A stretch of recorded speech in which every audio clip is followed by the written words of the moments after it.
All he wanted to do was go to America one day. And he told me that his mom and dad were killed 2 weeks before we got there in the Civil War. So he was extremely resourceful. Like one day he ran into town 8 miles to get an egg and a block of cheese for me. Hey, I'm going to talk to you and you're going to listen to me. I know you're selling weapons and you need to stop. And I almost shoot my boy in the face. And I called him my boy, like he was almost my son. And I was the guy that was supposed to help him. This kid, man, this kid who was everything to me, probably about 16 years old. He stayed out of the war efforts. He really wanted to help educate us. You know, earlier when I said that when we went to in country, everybody's calling us brother American, he would be the first to say, here's why. And this kid knew everything about America. And that's all he wanted to do was go to America one day. And he told me that his mom and dad were killed 2 weeks before we got there in the Civil War. And there's a lot of kids running around with no parents. And so, you know, when we see them, they're like, hey, kids, you got to go away. You can't stay here anymore. We have no place to go. We have no place to go. I'm like, okay, well, why don't you go back to your village? Our parents are dead. Okay. So we had these 5 kids that would always hang out with us on a daily basis. They'd always be looking for work. So we give them MREs and food and medicine and stuff. And they tell us where to get like eggs in town and little blocks of cheese because like you're eating MREs every day. And, you know, there's not a whole lot of food running around in that country during that war. So he was extremely resourceful. Like one day he ran into town 8 miles to get an egg and a block of cheese for me and a little bowl of bread and ran 8 miles back and came back at the end of the day. And I'm like, where the fuck have you been, man? He goes, I went and got egg and cheese. I'm like, what took you so long? He's like, I went to town. I'm like, you mean you went to town? You mean did you get a ride? No, I ran. Flip-flops, man. And I'm like, you ran 18 miles to get me an egg and cheese. Yes, I guess. He doesn't know what 18 miles is. Because it's all they do all day is run and walk everywhere. And I'm like, do you see that vehicle right there? You tell me next time and we'll drive in and grab it. Okay. And so then we started doing that. I was like, that's how cool these kids were. Anyways, he would start telling us where weapons caches were and say, hey, I know a guy that's building guns. He's not bad. He's trying to put food on his family's table. They can't sell weapons to the militia, legally. So they're getting busted. These are part of the weapons cache issues that was happening in the city because it's just Lord of War, man. There's guns everywhere. So we would go and do these hits and eventually realize when we turn over anybody that was a potential threat or issue, the Nigerians would take and cut their hands off on the side of the road, typical our African stuff. They didn't take prisoners because they don't get paid like I talked about earlier. And so they would interrogate and beat the shit out of these people to a point where one day I ran down and put a 1911 in a NIBAT major's face and almost killed him. And told him that's not what we do here. We're a peacekeeping force. And he gets in my face and he's like, but we don't get paid. My men don't get paid. He goes, what do you want us to do? We can't take prisoners. We can't feed these men. We can't. So we teach them a lesson by cutting a finger or hand off or beating the living shit out of them and sending them back out of town as a message. So we're like, guys, we got to do something different. This ain't working. We gotta start going more clan on this. So we take our shit off at night. We go out and hang out with the rebels, and we start listening and working on an agreement of how we're going to stop these things. And then this little kid would be like, hey, man, I know this guy is selling weapons down the street, blah, blah, blah. So anyways, this is working, man. Like this is really starting to make people, because when you go up and knock on a door and say, hey, U.S. Marines, they'd be like, yes, come in. And they would fucking, here it is. And you're like, okay, that was easy. Why has this been so hard? Because they don't want you to hurt us. They don't want us to turn you over to the Nigerians or anybody else. And so we're like, okay, well, what if we just start offering food and supplies and medical, being compassionate to these people? And so at night, I would go around sometimes by myself and start talking to these people in villages. And we'd go out to the Guinness factory. It's funny, it was an import Guinness factory that the rebels took over, and that's where they run all their operations out of. And so we go down at night, and they'd be dancing and partying with their people and drinking and smoking dope and stuff. And we'd sit down and just bullshit with them and talk, and then we'd leave. And then one night, we're down there, this kid comes in, and I'm not going to say his name, but he says, Travis, I know where a place is. And I'm like, get the fuck out of here, man. You're not supposed to be here. I don't want these people knowing that you associate with us. He was so adamant. I said, all right, fuck it, let's go. So we jump in the vehicle. We did a 5-point contingency plan. We jump in the vehicle. We drive down the road, which is right around the back. And I said, hey, if we're not back in 45 minutes, this is the approximate location we're going to be. And we walk up, same thing. I knock on the door. And there's a guy sitting on a box in a little tiny room about the size of a large closet. A couple candles lit in the room. And he had a mattress on the floor right around the corner, which the kid told me that there was a couple RPGs and AKs in there. And so I knock on the door, and I could see an AK beside him, which they could have a rifle in their house. We didn't give a fuck if they were trying to protect themselves, but they just couldn't have caches and be selling guns. So I said, hey, you know why I'm here? And he goes, yes, I know who you are. I said, okay, can we talk? And he goes, no, you get out of my house. How dare you insult me? And I'm like, okay, this is different. Never had this conversation. Normally like, yes, come in. You're the Marines that are helping us. Yes, here, give me my food, give me my medicine. Where's the Red Cross? Can I have security? No Nigerians. I want Ghana, Senegalese only. And we'd do a quick negotiation. We'd get out of there. And we would secure that village with security and food, and they would love us. Well, he's pissed off. And I'm like, why? Dude, what the fuck, man? Hey, I'm going to talk to you, and you're going to listen to me. I know you're selling weapons, and you need to stop.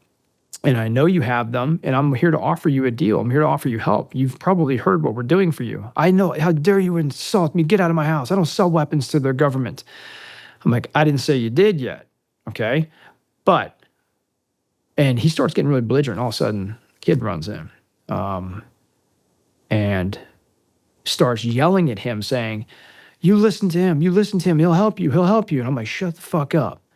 What the fuck? What is going on here? And I'm like, dude, why are you, like, I'm trying to say, like, I don't know this kid. I'm acting fucking weird. And I was like, look, dude, shut your mouth. Listen, I'm going to give you $20 American to save your life, because you know at the end of the road, there's a Nigerian checkpoint. Fuck the Nigerians. I'm like, yeah, exactly. And you know what's going to happen if you don't obey me right now. I'm going to arrest your ass and take you down to Nigerians. Fuck you. And I said, hey, dude, $20 American at that time. The Liberians told us that would be a year's salary for a Liberian. So I'm like, we're fucking carrying cash all the time, right? Can't drop a Rolex in Liberia. They don't give a shit. They wanted American money. And so he takes it, and I'd go to give it to him, and he slaps my hand away, and I'm like, and he goes, $100. And I'm like, dude, what? This is, and he goes, per AK-47. I'm like, you motherfucker. And now he just admits it, right? And now he's trying to swindle me out of this thing now.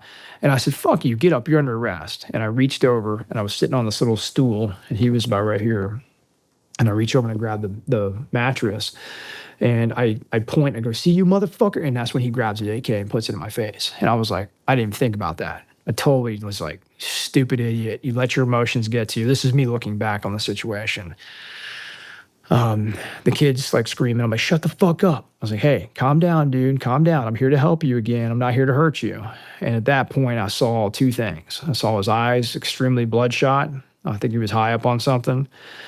And I remember seeing, of course, the muzzle on my face. And I remember seeing the safety on the AK. Now, I'm a big AK was the first gun I ever owned as a kid, 13 years old. I begged my dad to own an AK. Because in 1986, Clint Eastwood said it makes a very distinct sound when fired at you, so remember it. In that movie, Heartbreak Ridge, about Recon Marines.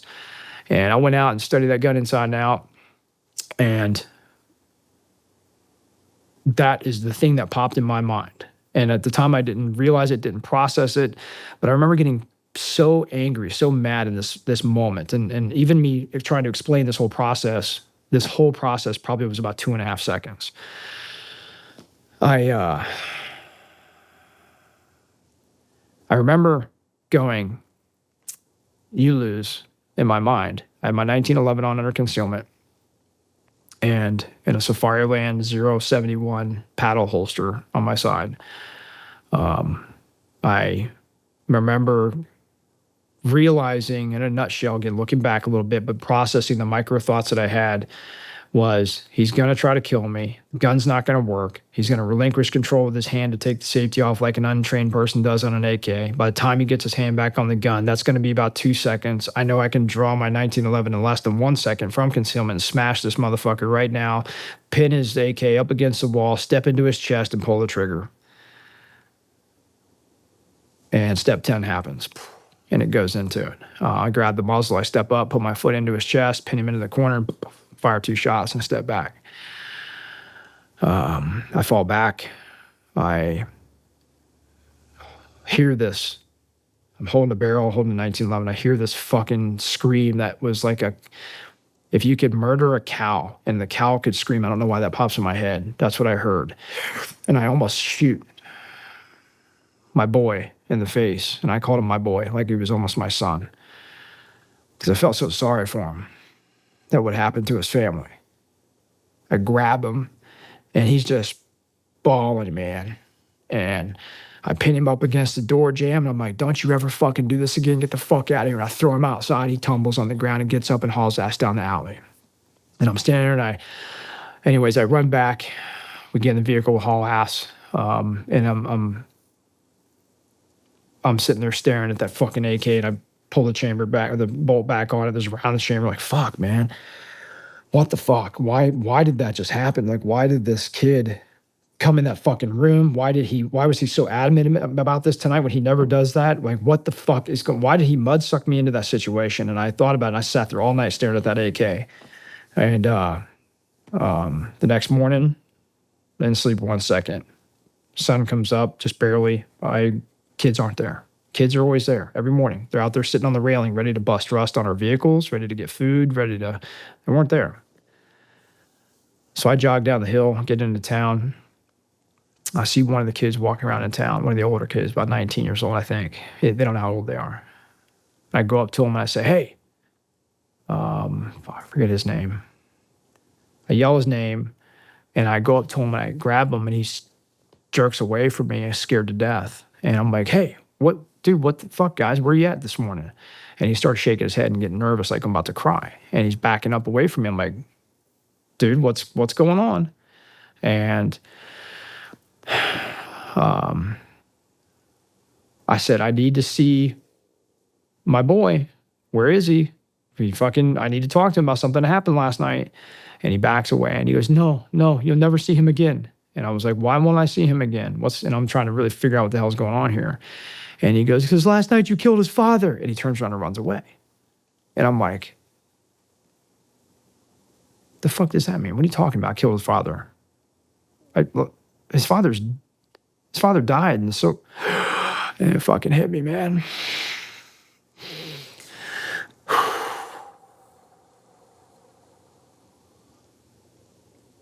I dropped to my knees right there in the village. And I realized, and then I heard the stories later from the villagers, that all that boy wanted me to do was get his dad out of the weapons, arms, fucking whatever that was. He was ashamed of his dad.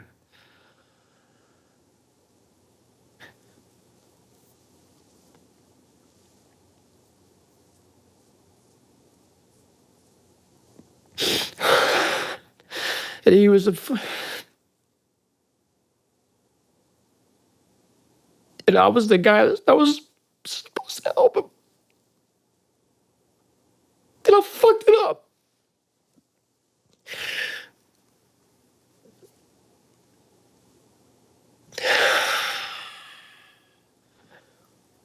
Because of this fucked up super sense of justice. This ancestral curse, maybe, to go so far above and beyond to help other people that I hurt them.